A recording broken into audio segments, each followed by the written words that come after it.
say you, it would be hard pressed to find something bad about them. Now, Samson's not going to fall in that category, is he? John the Baptist is another one, right? Who? Samuel. I don't think we found him last week, but yeah, I think Samuel falls in that category also. As a young man growing up at the temple, being raised by Eli, was the priest. Who else did you say, Kevin? Job. Job is another one. It's hard pressed to find. How about finding somebody that gave the patience of Job?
sold to Potiphar.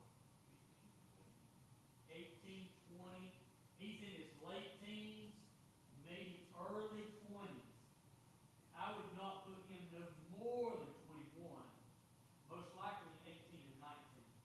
Remember, his brothers hated him at 17. And it was shortly thereafter they threw him in a pit. So I don't know how long the journey is from where the Canaan was, or the Canaan land, or I think it's Dothan is where they actually was at. It was right outside of Dothan when they threw him in the pit. And I don't know the route in which they took to Egypt, but most likely Joseph is somewhere in his late teens. How many of us is going to turn our household and our checkbook over to a 19-year-old? I mean, just take your checkbook and just hand it. Come on. Anybody? Anybody gonna we got some 16, 15-year-olds that'll take it, right? Right? You know, but Potiphar is a smart man. He recognizes that there's something different about Joseph. Now, if you look, you can find that there are. Have you ever seen that person that just everything they touch just turns to gold? Don't point at him. That's kind of what Joseph was.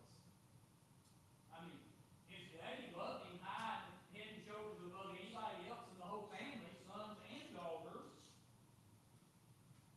He was the favorite in the family by far, and even thrown into being a slave, Potiphar recognizes there's something different about this young boy. There's something different about this teenager. There's something different about this early 20-year-old young man. And as he puts him, and it doesn't seem like it takes long for him to recognize that there's something different about this young man, and he puts him over everything that he has. And you know what happens when Potiphar puts everything under the control of Joseph? God blesses him. For Potiphar's sake, Potiphar's still old heathen. Why does God bless Potiphar's house?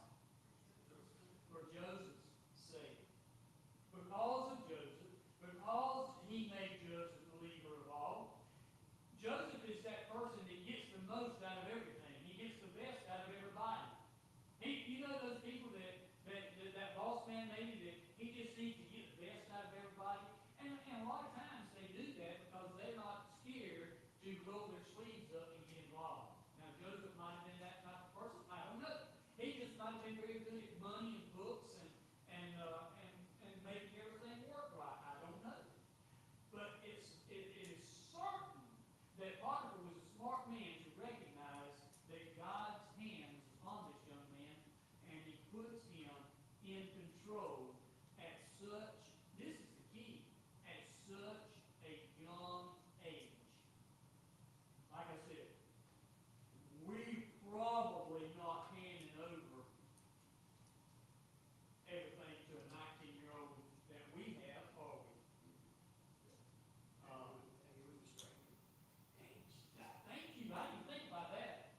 Did everybody hear what Rich said? He was a stranger. I mean, Potiphar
going real good, and then somebody throws a monkey wrench into it. Say again? Speed bump, and you just hit it too fast. Yeah. You ever hit those speed bumps and catch some air? Well, this one here, the wheels run off. Because Potiphar, man, he's got it going on. He's got it made. And we've got to admit that there's a length of time that is taking place here. And we don't know if it's 2 years, 3 years, 4 years, we don't know. But it is certain that it is a length enough time to recognize that God has blessed Joseph, God has blessed Potiphar, and God has blessed his household. Well, somebody should have took care of his wife. Look at what takes place. His wheel comes off his wagon in verse 7. It says, "It came to pass after these things that his master's wife cast her eyes upon Joseph and said, Lie with me." In other words, Joseph, you're but a servant. Joseph, you come and what you need to do is you need to come lie with me. You need to have sex with me. And Joseph recognizes that this is what? Sin. And there's a W word I'm looking for. Wrong. It's just wrong.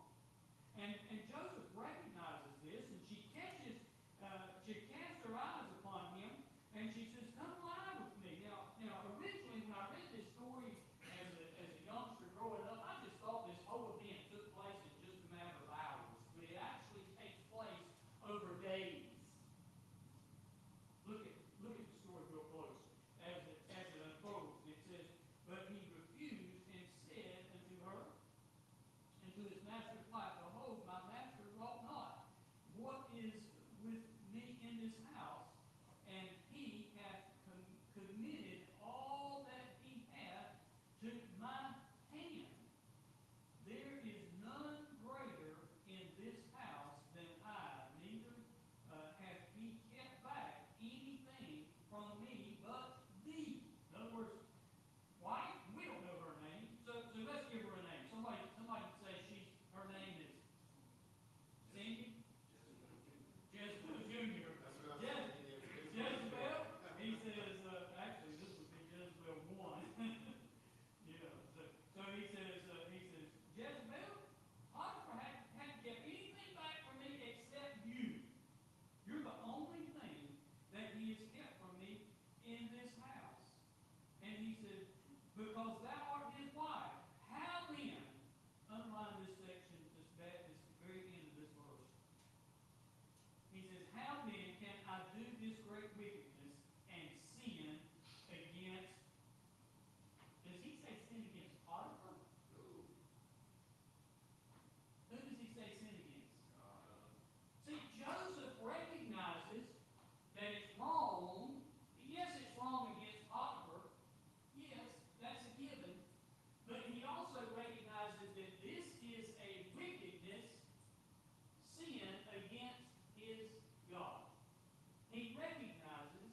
day.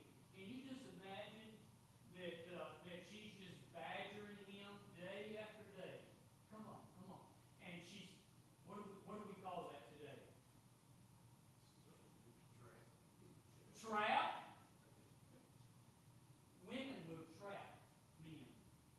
He did what Paul said to do.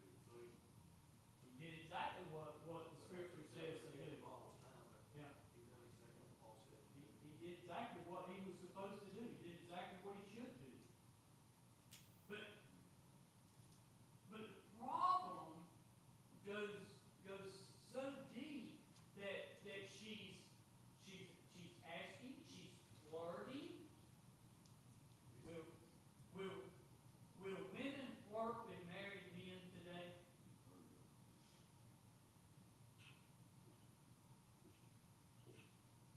And it goes on, and you give a lot of attention to that. Be careful. Be very careful. The word is he is no further. The word is he is no further. That's right. It'll fester, and it'll get worse. And do you think Joseph's flirting back at her? I really don't think he is. Because it says that he day after day he tells her no. He does not hearken to her, and she's probably how do our ladies dress in town today? They don't. Yeah, they don't. And they've flown it on billboards nowadays. So Joseph's got all this going against him. Joseph's got all this pressure. He's got this is his boss's wife, and she wants, and he doesn't want to do that. He recognizes that it's wrong. It's a sin. Sex before marriage is a sin to God. It's a sin, and the Bible says, young folks, be pure and wait. And this is what Joseph is doing.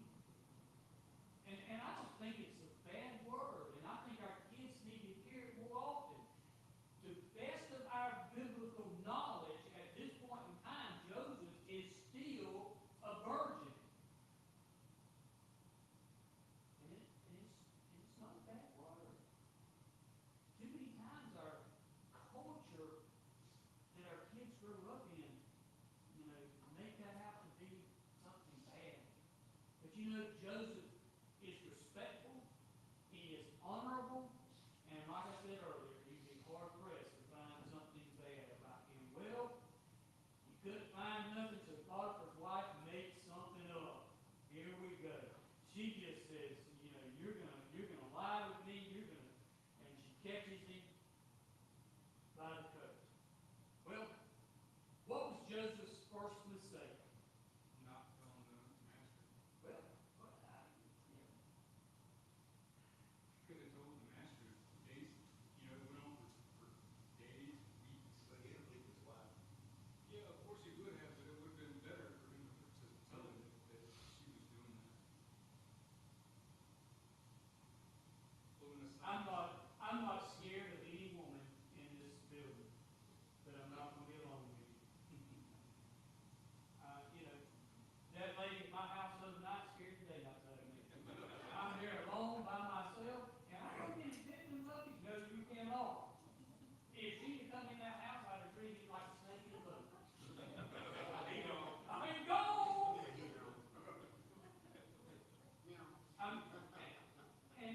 And there are times that I get in certain situations, and you just don't put. And I tell Sunday school teachers, I tell youth ministers are probably they probably do this more than any of us. Just don't put yourself alone as a teenager. Always have another parent there, have another staff member of the church there, whether it be a woman or a man. And if you want to meet with me, 9 out of 10 times my wife will be there. And that's just a practice that I've always made, and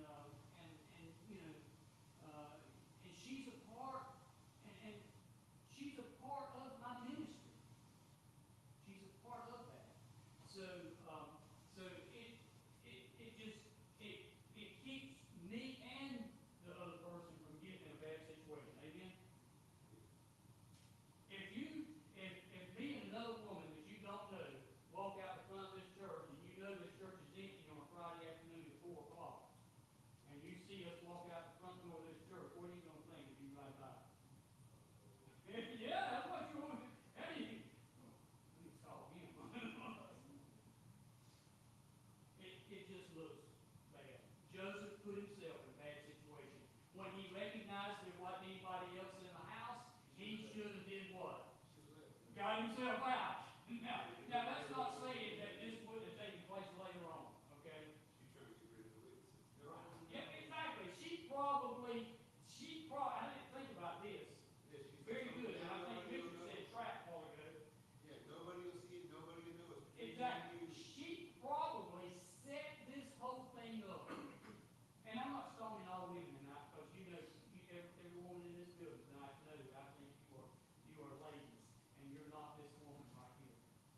Okay? But you know as well as I do the day in which we live, this still happens. I saw this happen to my own son. Something very similar to this. Potiphar's wife trapped him, catches him by the garment, and right quickly, I just got to say something about being content and satisfied. She had it made, did she not? She probably had 3 chariots in the garage. She had it made. She could shop at the belts uptown and the belts downtown. Renee went to belts today. And she could shop. She didn't have to work.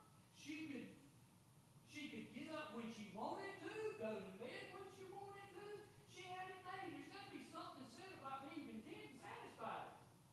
And she wasn't. She wanted that which she couldn't have. Or she wanted that which she shouldn't have. Or she wanted that which was wrong. There's something to be said about just being satisfied and content with life. And you know, she had servants, she had staff members of the house, she had position in the town, and yet she was not satisfied. And she winds up trying to destroy somebody else. Isn't that what happens?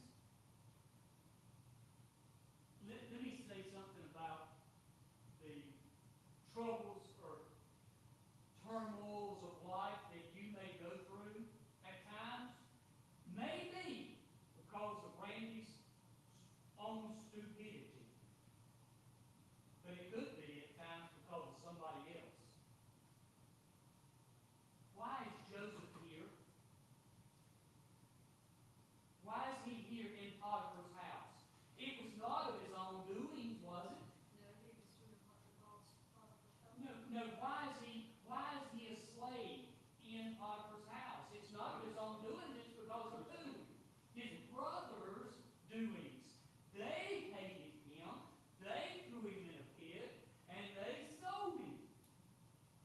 So it wasn't of his own doings, it was because of somebody else. And now we see that she accuses him of rape or trying to rape her, and now he's going to be what?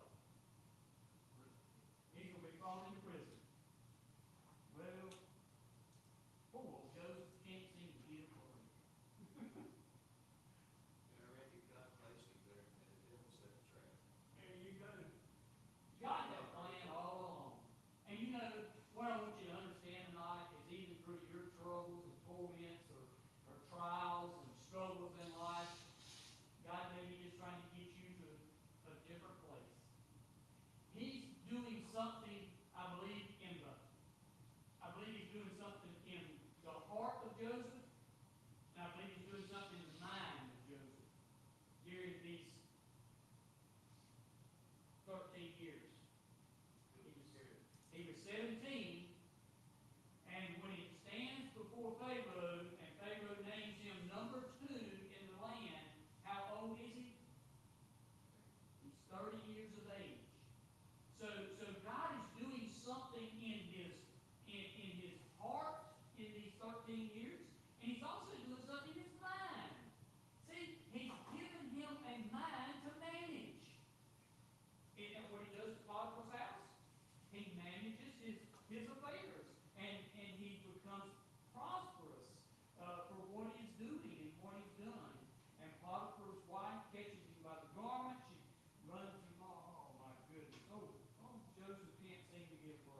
They throw him in jail in verse 20, and it says that Joseph's master took him and put him in prison, the place where the king's prisoners were bound, and he was there in prison. Now I want to ask you, who, Joseph's in jail. I want to ask you, who was Potiphar? Very good. I've looked and I've looked and I've tried to get somebody to say this. And a lot of people think that he was this or he was that. Isn't this just like God, though? To take you through your journeys of struggles and have a friendly face along the way. Because if you flip over to the next chapter, you'll find that in verse 3 and 4 in chapter 40, and it says that this story, Joseph has already been here for a few years. Look at verse 1. It says, "It came to pass after these things that the butler of the king of Egypt and the baker had offended their lord, the king of Egypt. And the Pharaoh was wroth against his two of his officers, and against the chief butler, and against the chief baker." Now we know later on that these two guys have a dream. So he puts them in jail in verse 3. And verse 3 is very, very important. Look at what it says in verse 3 and 4.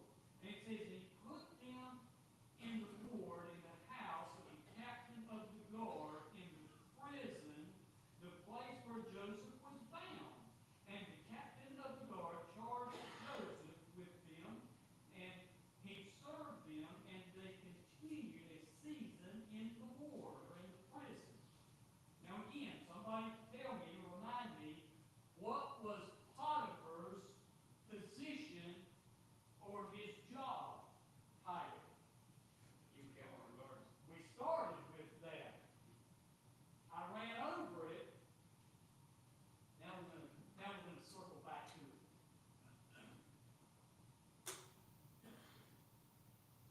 We find in chapter 40 that the butler and the baker have offended the Pharaoh. He puts them in jail, and he puts them in what jail? He puts them in the ward in the house of the captain of the guard. Back up to verse 1 of chapter 39. What was chapter 39, verse 1? What was Potiphar's position in life? His position in life was that he was an officer of Pharaoh, captain of the guard of the Egyptians. So does it not make sense that most likely that these people are the same Potiphar? Wasn't Potiphar was like the warden of the jail, but he left Joseph to attend to things at home. But when the problem with his wife occurred, then he took him to work with him. Exactly. Listen, when a slave being accused of what Joseph's being accused of can do things, three, if you include what did happen, three things could have taken place. What could they have done to Joseph? Number one, what's the number one thing they could have done to Joseph? They could have had him killed. I mean, he could have said, "He's a slave, he's threatened my wife, hang him." And they would have been all within their rights. Okay? Number two, and this one's a little bit tricky, but number two, they would have most likely taken him and put him in a jail that is a jail, that is a dungeon. Now Joseph does use the word dungeon later on, but he's not in Alcatraz. He's not in Reedsville. Okay, for us that you know what Reedsville prison used to be years ago. He's not in. He's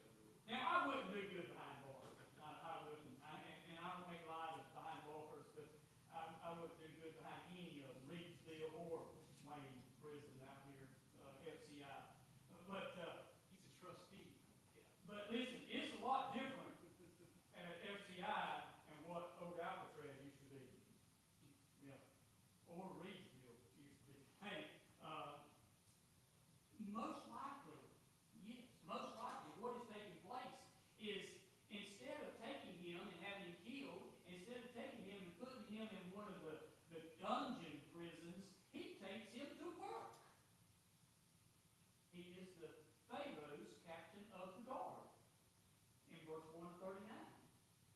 So most likely, it's no wonder that he turns the duties of the prison over to Joseph because he knows him. And he knows God blessed him at home. And then he can just prop his feet up at work now.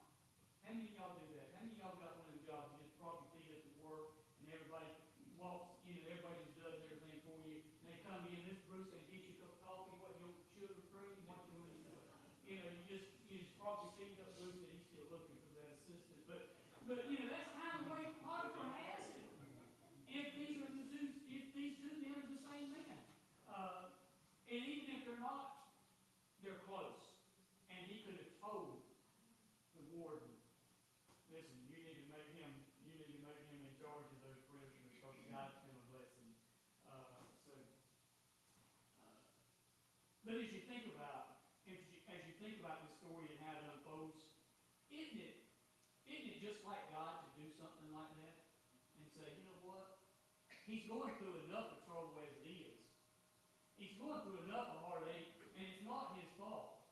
He's being hated by his brothers. Now he's being framed by a wife that is Jezebelish, and he's being framed. Wouldn't it be just like God to say, you know what, you need a familiar face along the way. Here's Potiphar. Puts him in his jail, not the dungeon jail, but in the place, and he says it in verse 1 of chapter 40. He says that it is the prison of the palace, or the prison of the king of Egypt. And Pharaoh has ordered the butler and the baker to go there. Joseph is now in there, there under his care. Isn't it just like God, as we work through our problems and heartaches in life? Look around, recognize the sin, recognize the wickedness as Joseph did, and flee from it. Joseph did the right thing. How do we know Joseph did the right thing? Because he just did the right thing. I just told you. Joseph did the right thing, even though it lands him in prison. Listen. Do the right thing, even if it hurts. Do the right thing. Joseph did the right thing.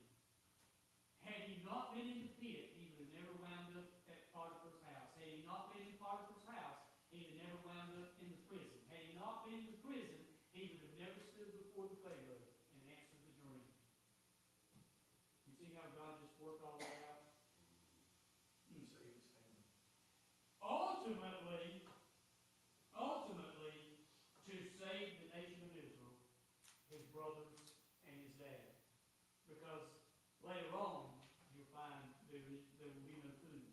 What happens when there is no food and there is no rain and there is no water? People die. So,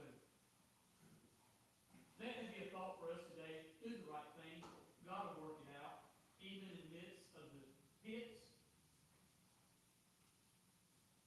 to the pit, to the prison, to the palace. God will work it out. Just do the right thing. Any thought, question, comment? We'll have Luke on the front row answer. You go to Christian school, you probably learn all about Pharaoh and Joseph, have you? No, not yet. No, maybe next week. You out next week? No school. Let's bow our heads and pray. Father, we thank you again for our time together. God, we pray that you would continue to bless, Lord, in a wonderful way. Draw us close to you. Father, as we see the stories of old, how your hand was right there in the midst of even the tough and difficult trials and problems and circumstances that your servant faced. You were there. God, I pray, Lord, that you would be right there with us in the midst of our troubles and heartaches. Lord, that you would be right there with